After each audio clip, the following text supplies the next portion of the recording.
বিয়ের 10 বছর আমি সন্তানহীন ছিলাম। ডাক্তার বলেছিল আমি কখনোই মা হতে পারবো না। আশাও ছেড়ে দিয়েছিলাম।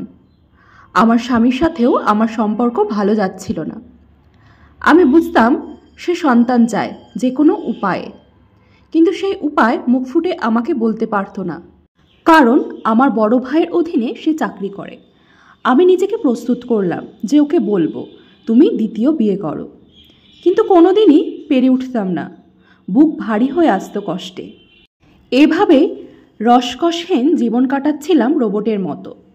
হঠাৎ একদিন অনুভব করলাম মাতৃত্বকালীন লক্ষণগুলো আমার মধ্যে দৃশ্যমান। টেস্টের রেজাল্টও পজিটিভ আসলো। আমি এত খুশি হয়েছিলাম, আমার চেয়েও বেশি খুশি হয়েছিল আমার স্বামী। দেখতে দেখতে আমাদের একটা পুত্র সন্তান হয়। অপারেশন থিয়েটারে আধো হুঁশে শুনতে পেয়েছিলাম ডাক্তার নার্সরা বলাবলি করছিল, বেবি শরীরের তাপমাত্রা এত বেশি কেন। আমি বেশিক্ষণ ওদের কথা শুনতে পারলাম না। বাবুর কান্নার শব্দ শুনতে শুনতে ঘুমিয়ে পড়লাম। একটু পর যখন ওকে নিজের চোখে দেখলাম, আমিও অবাক হয়ে রইলাম। এত সুন্দর শিশুর মা আমি।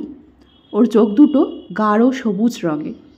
বেশিক্ষণ এক নাগাড়ে তাকালে চোখ ধা দিয়ে যায়, তবুও আমি তাকিয়ে থাকি। সত্যি ওর শরীর অনেক গরম ছিল। আমার মনে হচ্ছিল যেন আমার হাত পুড়ে যাচ্ছে, তবুও আমি ওকে ছাড়ছিলাম না। বুকে জড়িয়ে ধরে রাখছিলাম। ওর নাম রেখেছিলাম শুভ।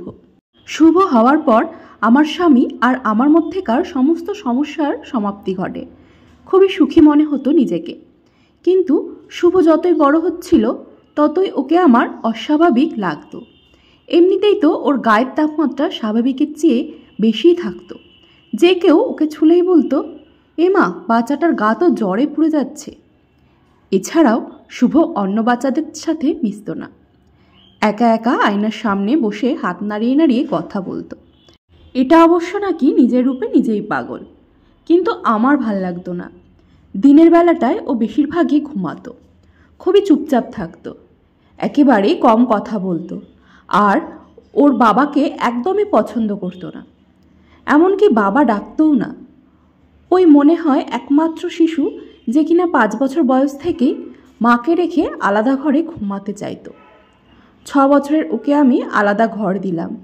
ভাবলাম রাতে ভয় পেয়ে আমার কাছে চলে আসবে, কিন্তু আসলো না। আমি ওকে ভূতের ভয় দেখালাম। বললাম একা ঘুমালে তোমার কাছে ভূত আসবে।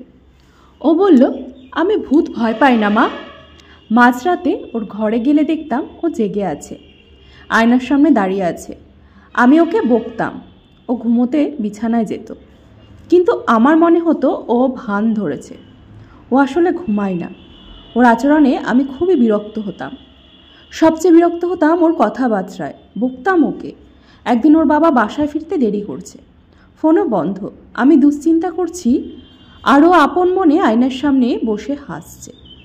ওর বয়স তখন 13 বছরের ছেলে, নিশ্চয়ই এত ছোটও না যে বাবা ফিরছে না আর তাতে তার দুশ্চিন্তা হচ্ছে না।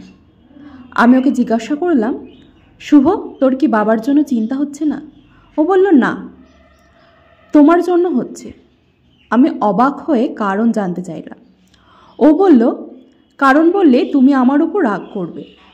তবে একটা কথা শোনো, আজকে তোমার স্বামী তোমার জন্য রেইনবো কেক আনবে, কিন্তু ওইটা তুমি খেও না। শুভর কথা শুনে আমার খুবই রাগ হলো। তোমার স্বামী কী ধরনের ভাষা শুভ? বাবা বলতে পারিস না? শুভ নিরুত্তর। আমি ওকে পাল্টা প্রশ্ন করলাম, তোর বাবা রেইনবো কেক আনবে এটা তোকে কে বলেছে? ও বলল, আমি জানি। ওর এমন আধ্যাত্মিক কথাবার্তায় আমি অভ্যস্ত। তাই আর জিজ্ঞেস করলাম না যে সে কিভাবে জানে, কারণ আমি জিজ্ঞাসা করলেও সে উত্তর দেবে না। আমি দীর্ঘশ্বাস ফেলে বললাম, তোর বাবা কেক আনলে আমি খাবো না কেন? তুই আমাকে কারণ না বললে আমি কিন্তু খাবই। শুভ নির্লিপ্তভাবে বলল, কেকের মধ্যে বিষ মিশিয়েছে তোমাকে মেরে ফেলার জন্য। আমি দাঁতে দাঁত চেপে জিজ্ঞাসা করলাম, আমাকে কেন মারবে? শুভ আগের মতোই ভাবলেশহীনভাবে বলল, কারণ ওনার রিমি নামে একটা মেয়ের সাথে প্রেমের সম্পর্ক, তোমাকে পথ থেকে সরিয়ে ওর সাথে বিয়ে করবে। আমি আর নিজেকে কন্ট্রোল করতে পারলাম না। কষিয়ে শুভর গালে একটা চড় মারলাম। বললাম, আর একটাও ফালতু কথা বলবি না। রেইনবো কেক এই শহরে পাওয়া যায় না। তার ওপর রাত বাজে 12টা। শুভ কিছুই বলল না, খালি আয়নার দিকে তাকিয়ে রইল। খানিক বাদে কলিং বেল বাজল। দরজা খুলে দেখি শুভর বাবা এসেছে। জিজ্ঞাসা করলাম, তোমার ফিরতে এত লেট হলো কেন, আর ফোন ধরোনি কেন? সে বলল, আমার কলিগ আশাদের বাসায় গিয়েছিলাম, আজ ওর বিবাহবার্ষিকী ছিল। তুমি তো এমনিতেও কোথাও যেতে চাও না, তাই তোমাকে বলিনি। আর ফোন হ্যাং হয়ে গিয়েছিল, একটু আগে ঠিক হয়েছে। বাসার কাছেই ছিলাম, তাই তোমাকে আর ফোন করিনি বলেই শার্ট খুলে হাত মুখ ধুতে গেল। তখন শার্টের বুক পকেটে থাকার ফোন বেজে উঠল। আমি রিসিভ করলাম। ওপাশে একটা মেয়ের কণ্ঠ শোনা গেল। আমি বললাম, আপনি কে? সে বলল, আমি রিমি। সাদিক ভাই ঠিকমতো বাড়ি ফিরেছে? আমি একটা ধাক্কার মতো খেলাম। শুভও তো রিমি নামের কারোর কথাই বলছিল। ততক্ষণে শুভর বাবা চলে এসেছে আমার সামনে। এসে ফোন নিয়ে তার ঠিকভাবে ফেরার কথা বলে রেখে দিল। বলল, রিমি আমার কলিগ আশাদের বউ। আমি নিজেকে সামলালাম। কী সব ভাবছি আমি।